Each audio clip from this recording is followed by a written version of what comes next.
مبارک ہستیوں کا ہم تذکرہ کر رہے ہیں جنہوں نے آقا علیہ الصلوۃ والسلام کی آمد سے قبل حضور نبی کریم صلی اللہ علیہ وآلہ وسلم ہمارے آقا کا انتظار کیا ہے۔ ان میں سے ہی ایک شخصیت ربیعہ بن نصر ہے۔ ابن کثیر اپنی تصنیف میں رقم تراز ہیں کہ ربیعہ بن نصر یمن کے بادشاہ تھے۔ اس نے ایک دن ایک عجیب و غریب خواب دیکھا جس سے وہ دہشت زدہ ہو گئے۔ اس کی تعبیر بتانے والے ماہرین کو دربار میں بلا بھیجا اور انہیں بتایا کہ میں نے رات خواب دیکھا ہے کہ مجھے خواب اور اس کی تعبیر بتاؤ۔ انہوں نے کہا کہ آپ اپنا خواب بیان کیجئے، ہم اس کی تعبیر عرض کر دیتے ہیں۔ بادشاہ نے کہا کہ اگر میں نے خواب بتا دیا تو مجھے تعبیر پر یقین نہیں آئے گا، اس لیے تم خود ہی خواب اور خود ہی تعبیر بیان کرو تو میں مانوں۔ بادشاہ کی اس منطق کے بعد وہاں موجود جتنے معبر تھے ان میں سے ایک شخص نے کہا کہ اگر بادشاہ سلامت ایسا چاہتے ہیں تو سطیح بن مازن اور شق بن انمار کو دربار میں بلا لیں، کیونکہ ہمارے دور میں ان سے زیادہ اور بہتر تعبیر رویا کا کسی اور کو علم نہیں ہے۔ وہ اس وقت خوابوں کی تعبیر بتانے والا سب سے بڑا عالم ہے، وہی آپ کو اس کے بارے میں بتا سکتے ہیں۔ بعض روایات میں سطیح کی جگہ سطیح کا لفظ بھی استعمال ہوا ہے، شطیح کا لفظ بھی استعمال ہوا ہے۔ خیر، ان دونوں کو بھی بلا لیا گیا۔ علم نجوم کا ماہر سطیح اپنے ہم پلہ شخص شک سے پہلے پہنچ گیا۔ بادشاہ نے کہا کہ میں نے ایک خواب دیکھا ہے جس نے مجھے پریشان کر رکھا ہے اور دہشت زدہ کر دیا ہے، مجھے وہ خواب بھی تم بتاؤ اور اس کی تعبیر اور تعویل بھی تم بتاؤ۔ سطیح نے بتایا کہ بادشاہ نے اندھیرے کا سمندر دیکھا ہے، ہر طرف سیاہی کے ہیبت ناک بادل منڈلا رہے تھے، اتنے میں بجلی کا کوندا لپکا، ظلمت کے پردے سے ایک شرارہ نمودار ہوا اور نشیب میں آ گرا جس نے ہر شے کو خاکستر کر دیا، جلا کر راکھ کر دیا۔ کوئی جاندار اور بے جان اس کی دستبرد سے نہ بچ سکا۔ بادشاہ نے کہا اے سطیح، تم نے خواب تو بالکل درست بیان کیا، اب اس کی تعبیر بتاؤ۔ وہ بولا اے بادشاہ، آپ کا ابتدائی دور جنگوں اور آویزشوں میں گزرے گا، تمہارے ملک پر حبشی اور پھر ذی یزن کے لوگ حملہ آور ہو جائیں گے، پھر بادشاہ ایک سہانا دور آئے گا جب تمام حکومتیں ختم ہو جائیں گی۔ بادشاہ نے حیرت سے پوچھا کہ انہیں کون ختم کرے گا؟ سطیح نے جواب دیا وہ ایک پاک نبی ہوگا جس پر رب تعالیٰ کی طرف سے وحی کی جائے گی۔ تو اس نے کہا کہ وہ نبی کن لوگوں میں سے ہوگا؟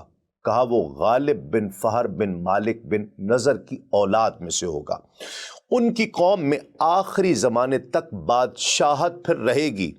بادشاہ نے پوچھا کیا اس زمانے کی کوئی انتہا بھی ہوگی؟ کہا ہاں، وہ وقت جب سب اگلے پچھلے لوگ جمع ہوں گے، نیکوکار سعادت اندوز ہوں گے اور بد کردار شقاوت و بدبختی سے دوچار ہوں گے، یعنی قیامت کے بعد تک کا اس کا دور ہوگا۔ اتنے میں دوسرا عالم شق بن انمار بھی وہاں پہنچ گیا۔ بادشاہ نے اسے بھی آزمانا چاہا، اس نے بھی کم و بیش وہی خواب، وہی تعبیر، وہی باتیں بتائیں جو سطیح نے بتائی تھی، البتہ الفاظ تھوڑے بہت مختلف تھے۔ شق نے بادشاہ کے سامنے بعثت نبوی صلی اللہ علیہ وآلہ وسلم کا ذکر ان الفاظ میں کیا کہ وہ نبی مرسل ہیں جو فضل و کمال اور دین والوں کے پاس حق و صداقت اور عدل و انصاف لے کر تشریف لائیں گے۔ شق نے مزید کہا کہ وہ ظلم و جبر اور شر و فساد کی حکومت کا خاتمہ کر دیں گے، ان کا شہرہ اور فیض یوم الفضل تک جاری رہے گا۔ بادشاہ نے کہا کہ یوم الفضل کیا ہے؟ شق نے جواب دیا وہ فیصلے کا دن ہوگا جب حکام اور بادشاہوں سے بھی باز پرس کی جائے گی اور انہیں بدلہ دیا جائے گا، جزا اور سزا دی جائے گی۔ آسمان سے ندا آئے گی جسے زندہ اور مردہ سب سنیں گے، اس دن تقوی اختیار کرنے والوں کے لیے کامیابی اور بھلائی ہوگی۔ بادشاہ نے کہا کہ یہ سب کیا ضرور ہوگا؟ سطیح نے جواب دیا ہاں، اس میں ذرہ برابر بھی شک کی کوئی گنجائش نہیں ہے۔ کتاب ضیاء النبی میں ہے کہ سطیح نے پھر لمبی عمر پائی، یہاں تک کہ حضور نبی کریم صلی اللہ علیہ وآلہ وسلم کی ولادت باسعادت کا واقعہ اس کی زندگی میں ہی ظہور پذیر ہوا۔ بتایا جاتا ہے کہ ایک رات کو ایرانی شہنشاہ کسریٰ نوشیروان نے خواب دیکھا کہ اس کے محل قصر ابیض میں زلزلہ آیا ہے اور اس کے 14 کنگرے گر گئے ہیں، اور ایران کے آتش کدے کی وہ آگ جو زمانوں سے گزشتہ 1000 سال سے بلا توقف روشن تھی بجھ گئی ہے، اور ایک لمحے کے لیے بھی نہیں بجھی تھی وہ بجھ گئی۔ خوفناک خواب دیکھ کر کسریٰ بیدار ہوا اور پوری رات اس نے کانٹوں پر کاٹ دی۔ خدا خدا کر کے صبح ہوئی تو اس نے حسب معمول دربار لگایا۔ جب اہل دربار جمع ہو گئے تو اس نے پوچھا کہ تم جانتے ہو آج میں نے کیوں تمہیں طلب کیا ہے؟ انہوں نے کہا کہ ہم نہیں جانتے اے بادشاہ، اے کسریٰ۔ اس نے اپنا خواب سنایا۔ اس موقع پر مملکت ایران کے قاضی القضات یا مفتی اعظم موبزان نے کہا کہ اللہ رب العزت بادشاہ کو سلامت رکھے، میں نے بھی آج ایک ڈراؤنا خواب دیکھا ہے۔ میں نے دیکھا کہ آگے آگے سرکش اونٹ ہیں اور ان کے پیچھے پیچھے عربی گھوڑے ہیں جنہوں نے دریائے دجلہ کو عبور کیا اور ہمارے ملک میں پھیل گئے ہیں۔ کسریٰ نے پوچھا کہ اے موبزان، ان خوابوں کے بارے میں تمہارا کیا خیال ہے؟ اس نے کہا کہ یوں معلوم ہوتا ہے کہ جزیرہ عرب میں کوئی حادثہ رونما ہونے والا ہے یا ہو چکا ہے۔ چنانچہ کسریٰ کی طرف سے ایک خط ایران کے عرب میں نمائندے نعمان بن منظر کو لکھا گیا، جس میں ہدایت کی گئی کہ شاہی دربار میں کسی ایسے عالم اور حاذق آدمی کو بھیجے جو اس کے سوالوں کا جواب دے سکے۔ نعمان نے عبد المسیح بن عمرو بن حیان الغسانی کو روانہ کیا۔ جب عبد المسیح کسریٰ کی خدمت میں حاضر ہوا تو کسریٰ نے پوچھا کہ جس امر کے بارے میں تم سے پوچھنا چاہتا ہوں کیا اس کا تمہیں علم ہے؟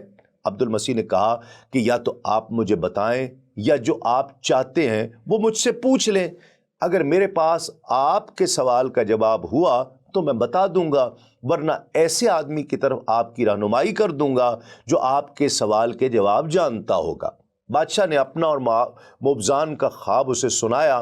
اس نے کہا کہ شام کی سرحد کے پاس میرا ماموں رہتا ہے جس کا نام ستی ہے، وہی ستی، وہ اس سوال کا جواب دے سکتا ہے۔ کسریٰ نے اسے کہا کہ اس کے پاس جاؤ اور جواب لے کر آؤ۔ جب عبد المسیح ستی کے پاس پہنچا تو بستر مرگ پر یوں سمجھ لیجئے کہ اپنے آخری وقت کا انتظار کر رہا تھا، اپنی آخری سانسیں لے رہا تھا۔ عبد المسیح نے اسے سلام کہا، ستی نے کوئی جواب نہیں دیا۔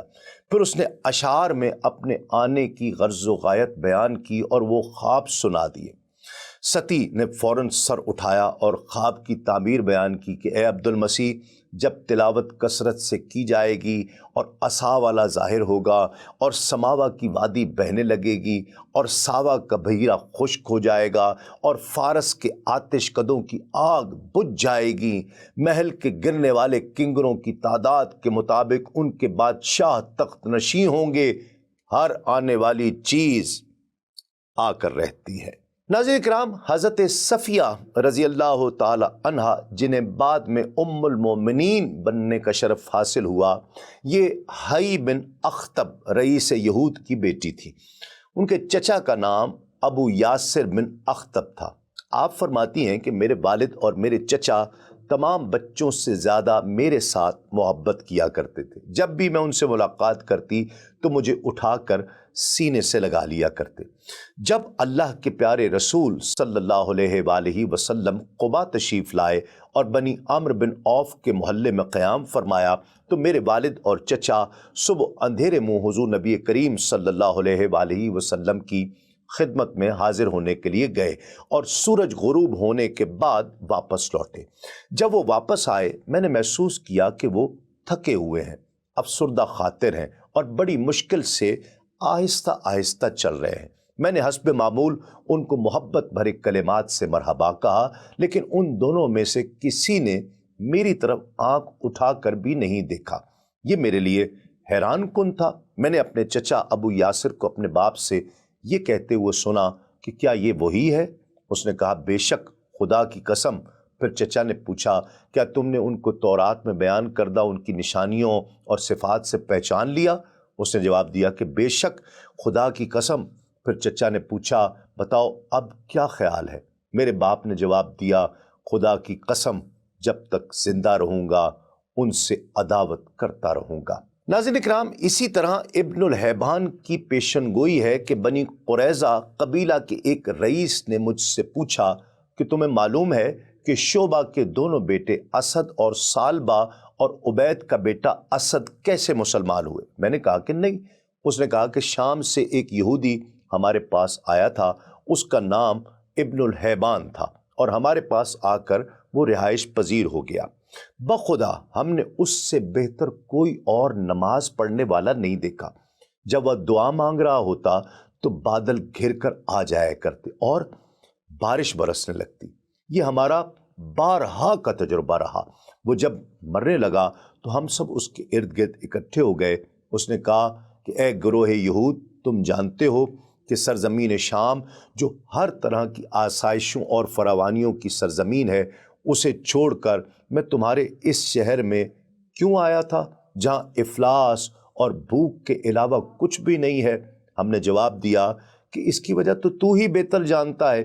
اس نے کہا کہ میں اس لیے اپنا وطن، اتنا خوبصورت وطن چھوڑ کر یہاں غریب الوطنی کی زندگی بسر کرتا رہا اور اب اسی حالت میں مر رہا ہوں، کیونکہ مجھے ایک نبی کے ظہور کی توقع تھی، انتظار تھا، اور اس کے ظہور کا زمانہ بالکل قریب آ چکا ہے، اور یہ شہر اس کی ہجرت گاہ ہے۔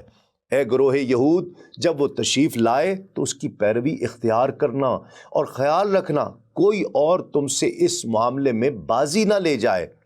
بس اتنا کہنا تھا، وہ مر گیا۔ جب وہ رات آئی، جب بنو قریظہ کی گڑیاں فتح ہوئیں، وہ تینوں جوان آئے، وہ بالکل نو عمر تھے۔ انہوں نے کہا کہ اے یہودیو، یہ نبی وہی ہیں جن کا ذکر تمہارے سامنے ابن الحیبان کیا کرتا تھا۔ یہودیوں نے کہا یہ وہ نہیں ہیں۔ ان نوجوانوں نے کہا بخدا یہ وہی ہیں، اور اس میں وہ تمام صفات پائی جاتی ہیں جن کا ذکر ابو الحیبان نے کیا تھا۔ وہ اترے اور حضور نبی کریم صلی اللہ علیہ وآلہ وسلم کی خدمت میں حاضر ہو کر مشرف اسلام ہو گئے۔ اپنے بال بچوں اور مال و دولت کی انہوں نے ذرا پرواہ نہ کی جو یہودیوں کے قبضے میں تھا۔ دین اسلام کے مختلف امور سے آگہی کے لیے ابھی سنو نیوز کا یوٹیوب چینل سبسکرائب کیجئے اور بیل آئیکن کا بٹن ضرور پریس کیجئے۔